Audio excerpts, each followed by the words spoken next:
welcome to everybody. I'm Jeff Gedman with American Purpose. Thank you all for joining this. I'm excited about this for a number of reasons, and we have a number of friends and, of course, fans of our guest of honor in the gallery. Elliot Ackerman is an award-winning New York Times bestselling novelist. He is a Marine veteran, 5 tours of duty, if I count right, Elliot, in Iraq and Afghanistan, Silver Star, Bronze Star for Valor, Purple Heart. And if memory serves, I remember once, Elliot, speaking to you by phone. I may make up a detail, but I have the shape of this right. And you were on the rooftop of a hotel somewhere in Europe, multitasking and working to do your part in helping Afghans get out of Afghanistan after, my words, the botched US withdrawal. And I remember another time speaking to you by phone, and it was very shortly after the full-on Russian invasion of Ukraine. And there you were in Ukraine. You've had a marvelous career, and you're a man of genuine service to the country and to us, the audience. And you have a new novel. I'm going to hold it up. It is called Halcyon. It is Alfred Knopf. There we go. 2023. In my words, it's a great read, by the way. You have to get the book. You have to read the book. It is, I may botch this myself, Elliot, but I call it futuristic, counterfactual history wrapped in fiction. That's the way I formulate it, but I'm not your publicist. And it's an exciting book in more ways than one. I'm going to take the liberty, you all, and Elliot, if you permit me, of reading the first paragraph because you dive into this very quickly. Elliot, may I read? Please. Okay, so first paragraph. News of the great discovery trickled out. Resurrection, new life had become a scientific possibility. The story ran below the fold in the Richmond Times-Dispatch on an unseasonably cold Sunday in April. The 2 narrow columns of text described how a team of government-backed geneticists had leveraged findings from the recently mapped human genome to regenerate cells in preserved mice. Weeks and even months after death, they were resurrecting these mice.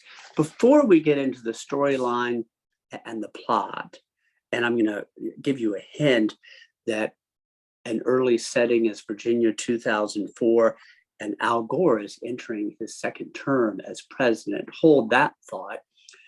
Indulge me, Elliot. I'm very curious about a couple things about process before we get into the book itself. How do you generate ideas, work with ideas, create the imagination on a canvas on which you paint? How do you start such ideas? Is it working through manuscripts at home? Is it on the train between Washington and New York? Is it in the middle of the night because you can't leave your iPad alone? How do you start creating? Let me put it that way. First of all, thanks for having me again, Jeff, and great to be with all my friends at American Purpose. Each book is a little bit different. So you had me here for The Fifth Act, which was a book about the end of Afghanistan. That's a work of nonfiction, and that was a book I never thought I was going to write. And then the opportunity to write the book presented itself. So I had to, figure out that book in a certain way.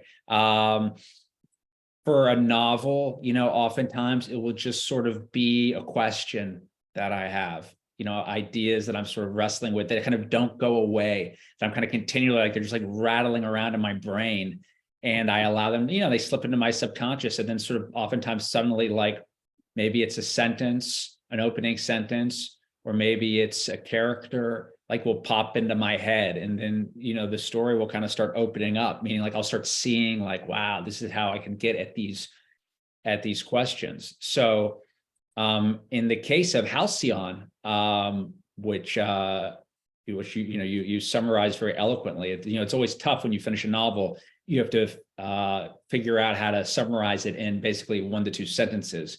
And my summary for Halcyon is it is a novel that deals with controversies such as Confederate war memorials and Me Too, but it's all set in an alternate 2004 where Al Gore is president, and we figured out how to bring people back to life. And so the person who is brought back to life in this novel is a man named Robert Abelson, and he is a guy who is living out of time. And in his own time, he was much revered, but in this new time, he's struggling to find his way. So the inception for this book was right before the pandemic. I had a dream, and it was just one of the more intense dreams I've had in my life. And to give you the context of that dream was in my wife's side of the family, her mother and her father had a pretty significant age difference, about 25 years. So my father-in-law, who I never met, was a World War II veteran. He served in the OSS. He was actually among the group of soldiers that rescued some of the Doolittle Raiders. So he had this entire storied World War II career, and then he came home and was a very successful and really well-respected litigator in Wilmington, Delaware.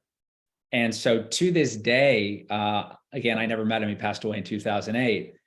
But around her sort of family's kitchen table, there's always been this refrain of, what do you think Daddy would think of X? Or what do you think he would have thought of Y? And people still tell loving stories about him. And so in my dream, I had what to me felt like this just very intense, I guess if I were to put it in actual time, hours-long conversation with him. And much of that conversation was me trying to figure out what he would think about the time we were living in right now. So I sort of walked away, having had that experience with a sense of, and entering a time in American history where so much was changing so quickly, from, the pandemic to all the social upheaval we've been living through the elections we've been living through.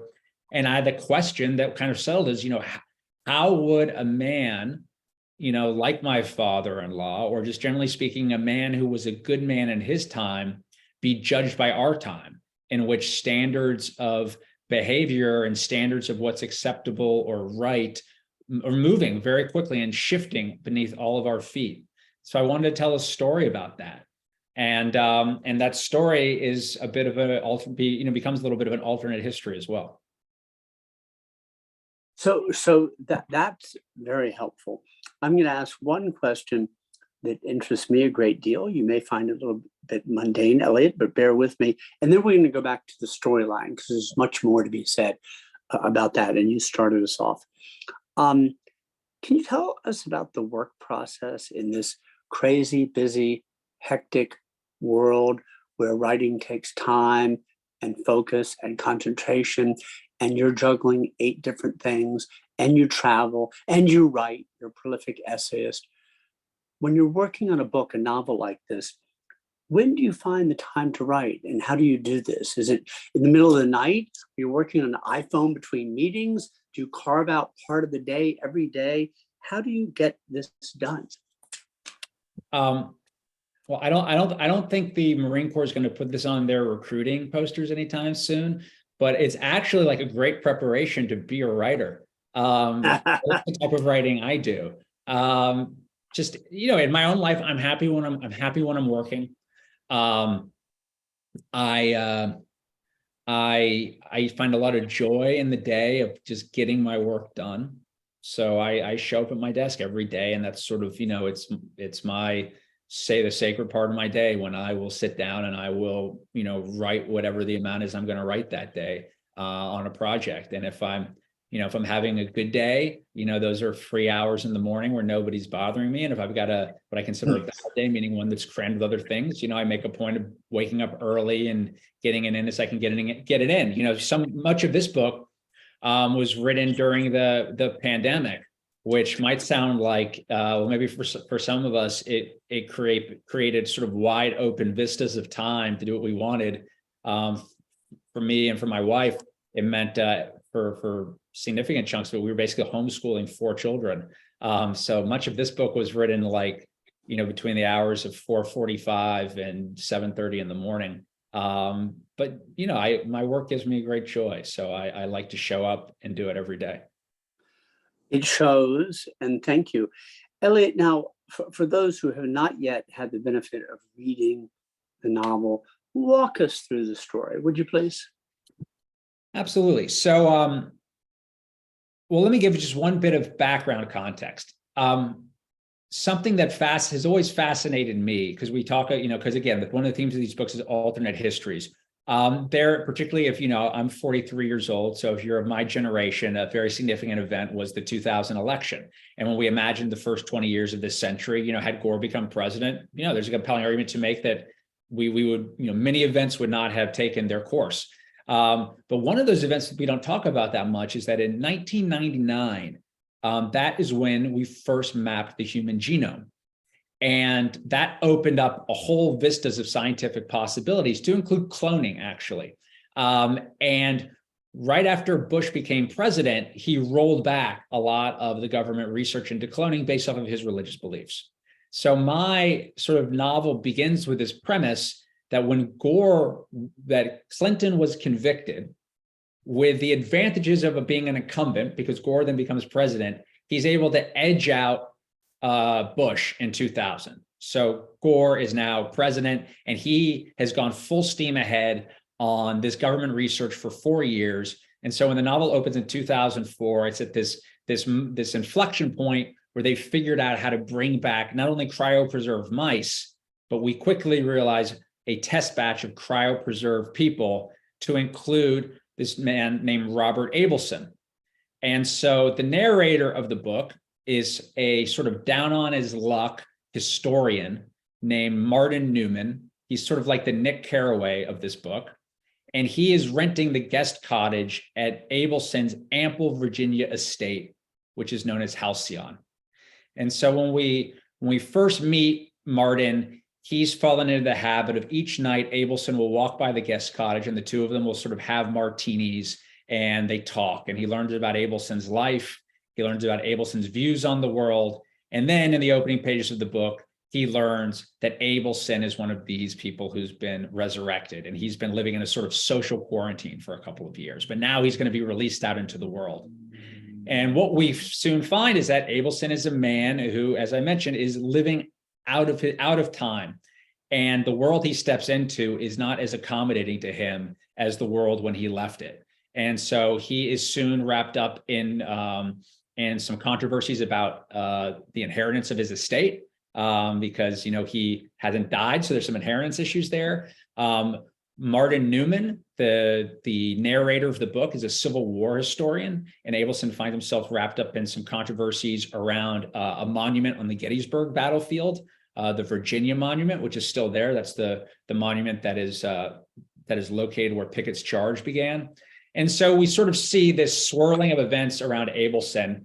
And the question kind of becomes is, what happens when you reintroduce the dead into the living, whether that's dead people or dead ideas. And it asks sort of broader questions, I think, about life and the meaning of life. And to summarize Kafka, who said, the meaning of life is that it ends. But what happens when it doesn't end? And so it plays with some of those ideas. So it's a work of speculative fiction and alternate histories, I would say, that's also kind of written in the spirit of novels like, I don't know, maybe, Philip Roth's The Plot Against America. And it's, and it's a novel in some ways that's, crafted a little bit like The Great Gatsby too. So I appreciate it for a number of reasons, but to state the obvious, it stretches one's imagination. It gives one pause. One thinks or looks at things a little bit, through a different lens. So it's a fabulous read. So here's what we have, you all. We have 20 minutes in change for Q&A. And I realize in such a session, if you haven't had, as I said before, the benefit of having read the book, it may put you at some disadvantage to ask questions as one normally would in such a round table. Having said that, I think Elliot is prepared to answer questions about this book, about his other book, and about a number of things he's engaged with. If you haven't read it, he was featured in a significant profile in the New York Times just last weekend. And I think if you have a chance, Michelle, if you would pop that into chat, look at that too, for the, I would say, the man, the work, and his contribution, his service. So floor is open. And Michelle, do we have a hand up that I don't see yet? Sometimes I don't see them in the top row on my screen. No hands up that you can't see. But I don't know if Susie has a question. I don't see Susie on my screen. Forgive me. Susie No, Garment. Oh yeah, Susie, go jump in, Oh please. no, it's all right. As usual, I can't figure out how to work the Zoom screen. So I don't know whether anyone can see me. We hear you loud and clear. Just as well. How did you decide that gore was going to be the fulcrum of this? Thanks for that. Thanks for that question, Susie. If you read the novel, you'll sort of you'll see that it is a book that is not that heavily about Al Gore or George W. Bush. It's really about this family, the Abelsons, kind of, and the secrets that they keep. But that being said, Jeff asked sort of how do novels and how do ideas sort of germinate? And one thing I would say is, at least for me, when there's sort of a story I find myself kind of telling to friends over and over again, or one that I love to tell because I just find it fun, and maybe like sometimes we have family stories that are that way. I would say that this point about the human genome just always fascinated me, so much so that I caught myself sort of bringing it up in various conversations with people as sort of my interesting fact. And so eventually that made me say, well, maybe there's some story that could get built around this. And I think as a writer too, you just craft-wise, you kind of know that if a reader's going to pick up your book, they're going to probably stay with you for the first 2 to 3 pages. So if you can kind of get them into you've got about 2 to 3 pages to get them into your world. And if you haven't done it by then, if you don't have the hook in by then, you're kind of out of luck. So I, as you'll see in the opening pages of the book, just try to set the scene. Al Gore is president. People are coming back from the dead. Be with me, and you'll see this sort of alternate world that plays out. And if you look at sort of the cover of the book, we try to gesture to that. You can see it's sort of got the bizarro writing. So there's a little bit of sometimes I think we can only understand the world that we're in by looking at it slightly slantwise. Sideways, yes. Sideways. And I wanted to write a book that was dealing with these issues that are sort of rocking our society. But there's no way you can write a book that deals with any of that if you're going to set it in 2023 or 2020 or 20, it's too raw. And so my sensibility was that, if we could go back, let's go back. What's the nearest point I could also bring it to? And I said, maybe 2000, 2004, before, the troubles all began. And then that allows us to tell a story and to as a reader, engage with ideas that we might not otherwise be as open to engaging with. So that was sort of why I fixated on Gore, because I think when we look back at the early 2000s now, from the perch of the early 2020s, yes, maybe they seem sort of like Halcyon days, even though they might have not seemed that way when we were living them. Thank you. Yeah. Thanks, Susie. Elliot, 2 questions. One, flowing from that, was it in essence your idea to look at this piece of fiction story as a vehicle to tackle some of these issues of the day? Or was it more the story that grabbed you, and then in due course it seemed maybe obvious or interesting to include these issues? What came first? How did that process work? Jeff, they kind of came at the same time. I think I'm very interested as a writer in how we judge one another in a society. I've always been, fascinated with history. I studied history in school, and I'm very interested in America. So, and I think when the events that you can kind of combine so much of that onto, right? What it means to be an American, how we judge one another in our history, is the Civil War. Is an amazing, it's this sort of fundamental American story. It's the second American Revolution. In so much as the America after the Civil War is fundamentally different than America before. And it is an event that we argue about in this country, probably, I would say, more than any other. And it's one where, we're not, I don't think it's decided we hotly contest the revolution or what the revolution was about. I mean, maybe on the margins, but the Civil War, it was really a living piece of history in the United States. And then when you sort of start dissecting the Civil War, there are also these sort of incredible, or there are these moments in it that I've always found fascinating, these moments where, it could have gone the other way. What would have happened? And I write about some of those in the book. I mean, one of the sort of the most famous being, had Stonewall Jackson not been killed 2 months before Gettysburg, and the entire sort of genre of, or sort of the cottage industry of histories of what if Stonewall Jackson hadn't been killed before Gettysburg? What if the South had won at Gettysburg? Would the country be fundamentally altered? And so I wanted to play with that idea, because I think also as Americans, we always, we are a nation sort of our own invention, right? We're a nation that was just sort of imagined in some ways out of whole cloth. And I think because of that, we always have this sense that, it could be a different way. So that's, that's what I wanted to imagine. And you'll see some of the issues that pop up. They're not popping up in the 2020s. They're popping up in 2004 in this alternate America. And we're seeing how people, how a person like an Abelson and his family members and others are judging one another and are judged themselves throughout the course of this story. So that brings me to two questions, if I may, and then anybody wants to jump in, do jump in, but I do indulge myself. So Civil War, let me read a passage here, page 199 for those who have the book. Excerpt: with Pickett's charge, Longstreet knew this was all about to repeat, but in reverse. He brimmed with impotent fury and refused to watch the battle alongside Lee at his headquarters. When Pickett's troops marched up the gradual rise, they could, for the first time, see the distant stone wall they knew as their objective. Multiple accounts from Union soldiers attested to an audible Confederate groan, the sound lifting from the throats of thousands of men as they despaired all at once when seeing how much farther they'd have to advance and the impossibility of their task.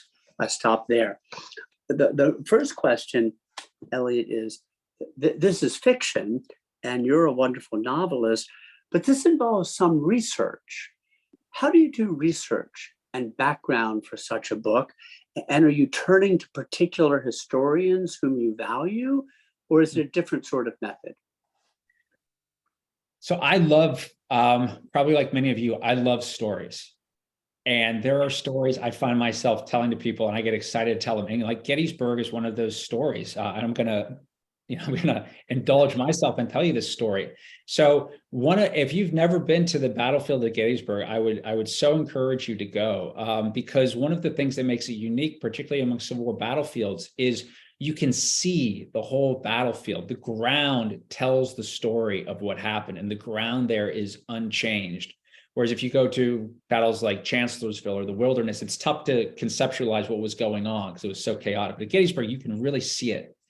And, Pickett's charge, when Pickett's charge happens on the third day of Gettysburg, General Longstreet, who was Lee's deputy, was begging him, please don't do this. Like, do not launch this charge. Because one of the things that had happened in the intervals of warfare that were between like the early 1800s, when the Napoleonic Wars, where guys would march out with rifles and shoot each other, and the Civil War, was the advent of a rifled musket. The bullet, spirals. And so in the Napoleonic Wars, the maximum range of a musket was about 70 yards. So the soldiers would get to 70 yards with one another. They'd shoot once, shoot twice, shoot maybe a third time, and they'd charge and, bayonet each other. Well, in the Civil War, suddenly you can shoot accurately up to 250, 300 yards. And that's why the casualty rates are so high. But none of these generals really understood that, or they were only coming to understand that. So the Christmas before, and I write about this in the book. So the Christmas of 1862, right? Gettysburg is fought in July of 1863. There's a battle in Fredericksburg. And in Fredericksburg, the Confederates are dug in on Marie's Height, a stone wall that goes down an incline to the Rappahannock River. And the Union soldiers cross the river and they try to storm Marie's Height. And they are just slaughtered. Longstreet is there, as is Lee, and he watches this whole thing happen. Many of the Union soldiers who later fight at Gettysburg are there. And it was December. And if you read the first person accounts that night, after the bloodiest day of the battle, when the Union soldiers were pinned down on this field, the Northern Lights appeared. And, we're all, probably most of us DC, like the Northern Lights never appear this far south. The Northern Lights appeared, and all of the Confederate soldiers thought it was God himself celebrating a Confederate victory. And all of the Union soldiers thought it was the spirits of their dead comrades going to heaven. So now go forward 7 months. Now it's July 1863, and it's reversed. They fought 2 days at the Battle of Gettysburg. The South has now invaded the North. And Lee is convinced that like one more charge is going to do it, and we're going to beat the North. Like, we can do it right here. We can do it. The North, they're dug in behind a wall, and that last day's charge is Pickett's charge. And Longstreet, who had been at Fredericksburg, is like, do not do this. Like, they charged a wall against us in December and we mowed them down. They're going to do the exact same thing to us. And Lee refused to listen to Longstreet, and he launches Pickett's charge. And much has been written about this, but if you go and you walk Pickett's charge today, as I've done a number of times, it's about a mile. So they're not really charging, they're actually just walking a mile across the field. There's this very gradual incline. And about halfway up, suddenly as your head comes up and you can see the wall where all the Union soldiers were dug in. And the first person accounts from Pickett's charge were that the Union gunners watching this, and you can see where the guns are on a hilltop, heard the entire Army of Northern Virginia basically, and I hope you'll excuse my language, say, holy shit, as they saw how far they had to go and knew the odds against them. So it was an audible gasp. And as the Confederates charged that wall and the Union soldiers were mowing them down, the Union soldiers who'd fought at Fredericksburg that Christmas started chanting, Fredericksburg, Fredericksburg, as they killed all the Southerners. And that just, that story has always, it's always given me chills. And I think just it's a horrible story, but it's a very human story, right? The politics of it, the tactics of it, but the fact that like the hubris of it, right? That Lee's convinced he can get what he wants, and he asks people to do more than can be asked of them, and that his lieutenant begs him not to do it, and he doesn't listen to him. And so I wanted to tell a story that's a true story that I think anyone who studied the Civil War would know, in a novel that's filled with these alternate histories. And it's a way to play with fact and fiction. But that's why I included that. That's why I have that interest. And so you asked about research. I don't even know where I first heard that story, Jeff. I've just known it for so long, and I wanted to tell it. Well, and you tell it very, very well. So I'm going to hold my second related question and offer the floor to Douglas first and Fritz second. Douglas, you have the floor. Thanks so much, Jeff. Elliot, it's great to finally sort of see you in person. I've been reading your stuff for some time now. The question for which I raised my hands, I'll ask second, because I just want to make a comment about that magnificent story you just told. The Rappahannock River is about 30 yards behind me as I sit here. My land is part of the Battle of Kelly's Ford, which, as you know, is the battle that essentially forced Lee to decide that he couldn't cross the Rappahannock and to go around the Shenandoahs, which ends up in the Gettysburg campaign. So great to hear that magnificent story. I drive down to Fredericksburg through the Wilderness Campaign battlefield all the time. So magnificent story. I had to step away for a minute, so maybe you answered this and I just missed it, but did you take this opportunity to deal with how President Gore deals with 9/11 in Afghanistan in early 2001? I've actually been doing a little bit of work on this, with a group that's doing some key points in the Afghan history and looking at how a President Gore might have reacted differently. Our conclusion was he probably would have still gotten drug into Iraq, but that he might have been able to look at the 9/11 hijackers and decide the fact that they were all Saudis was more important than the fact that they'd been trained in Afghanistan. Did you wrestle with this question at all, and where did it take you? Well, thanks for that question, Douglas. It is mentioned in the book. I don't go too deep on it. So for me, my counterfactual is events based. So I imagine that bin Laden is dragged from his cave in Tora Bora in December of 2001 and killed. And then because he's killed, I said in a couple sentences, but he's killed, and so America is avenged, and this impetus for war in Iraq has diffused, and it just sort of becomes another, I'm not going to say minor event, but it doesn't become a decades-long defining event the way that it became for us. But so that's sort of how I talk about where I landed with 9/11. But I sort of hoped by quickly or somewhat elegantly saying bin Laden's killed, and so this whole cascade of events that is defined as doesn't happen was sort of, how do I put it, a way to succinctly say it didn't necessarily have to happen. Great, thanks for that. Mhm. I look forward to reading. Thank you. Douglas, thank you. Fritz, over to you. All right. It's interesting because you write nonfiction fiction, and I'm glad you do.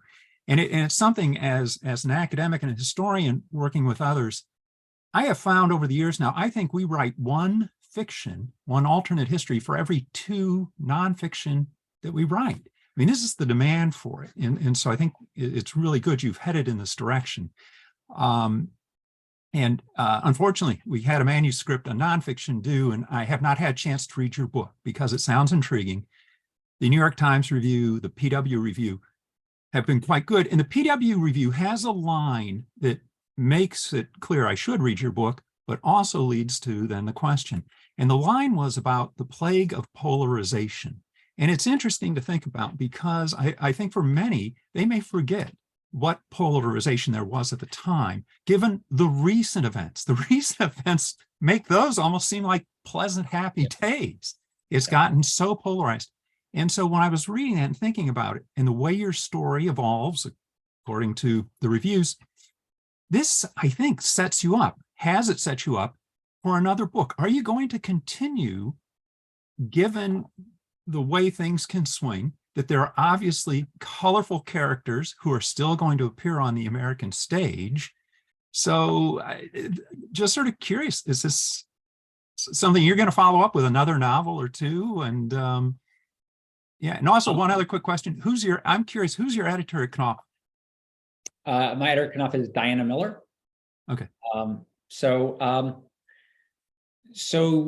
My publishing slate is sort of set going forward. Admiral Jim Stavridis and I wrote a book called 2034 that came out a couple of years ago, and we got signed up to turn that into a trilogy. So there's going to be a 2054 and a 2084 that sort of deal with different themes. So we are 2054 is done and will be out in March, and we're sort of eyeballs deep in 2084 right now. And then the books that I'm doing that are just me, I have two novels that are sitting with Knopf right now that will be coming out in future years. So, but that being said, one's publishing life is on a different schedule than one's writing life.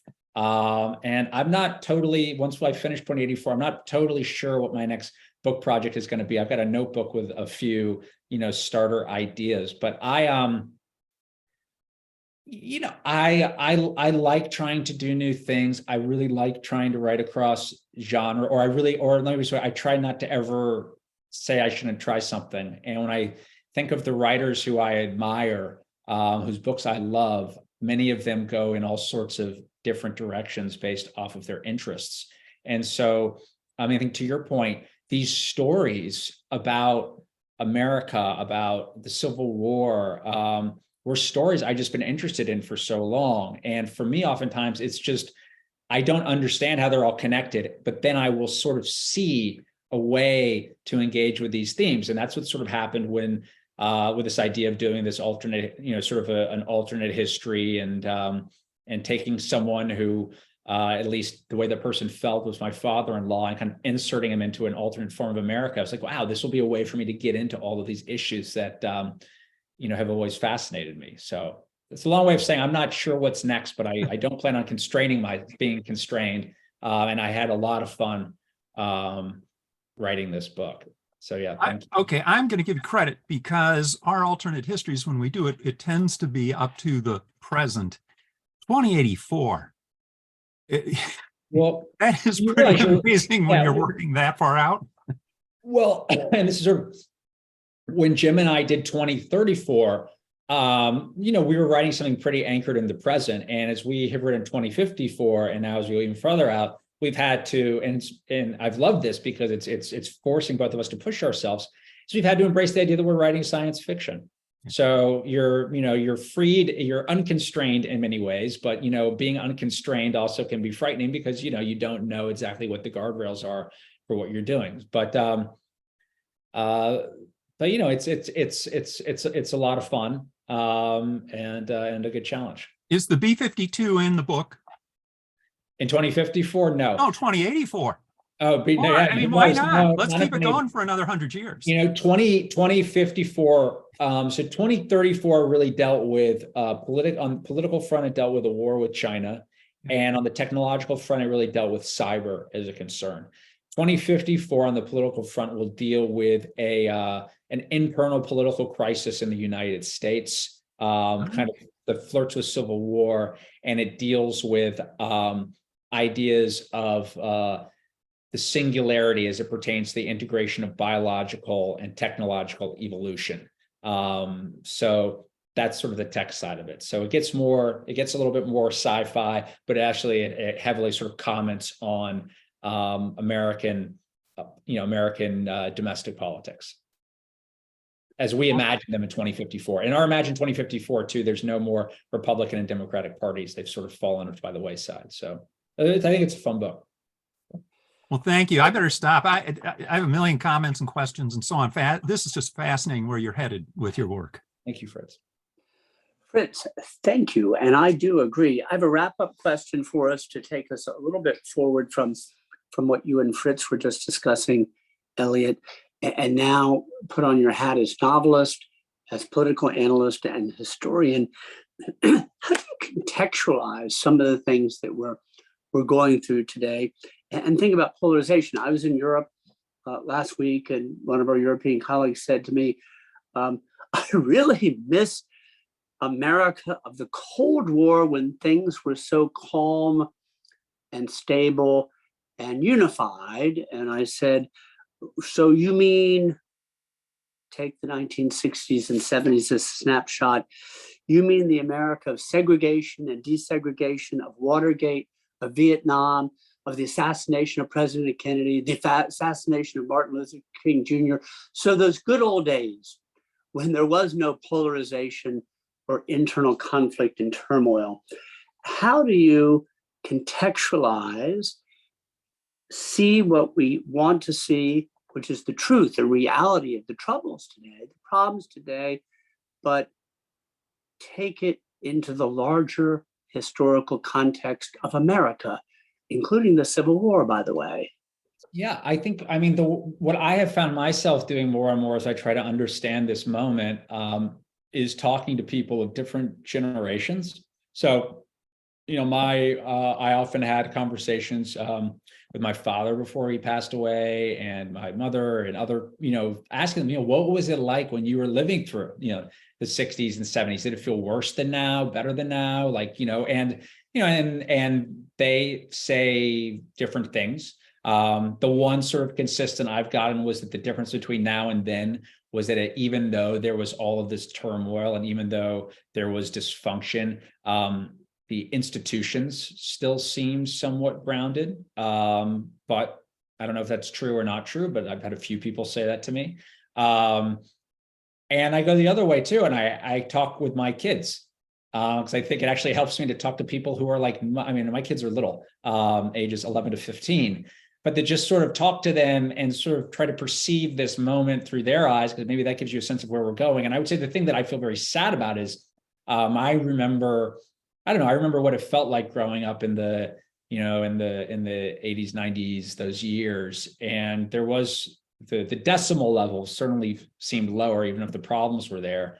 And my kids will never, they don't know that. Like they will never, there's no sense of, we're going to pull out of all of our challenges or polarization right now and what's going on in the world. And there'll be a restoration of sanity. For them, like there is no restoration. They never lived through it. So it's a sheer act of imagination to get us back on track. And so I feel sad that they have no memories of just sort of a more civil America and world that maybe seemed a little more civil, even if, as you say, that might just have been a fabrication in and of itself. So I don't have any neat answers for this, Jeff. I'm trying to figure it out myself. And oftentimes the way I figure it out is, through working on books. Well, you do. And that was a neat answer. I think what you offer us in this latest book, Elliot, is a wider lens and different lenses. And how could we wish for more? So you all, Halcyon is the book, 2023, Alfred Knopf. It's another accomplishment contribution by you, Elliot. Thank you for being with us. For all of you with us, if you wouldn't mind, if you're in a position to do so, switch your camera on just for a moment to say Godspeed, good afternoon, good evening. Elliot, congratulations. Thanks for spending this hour with us. Thank you all so much. Thanks for coming. Great pleasure. Thanks, everybody.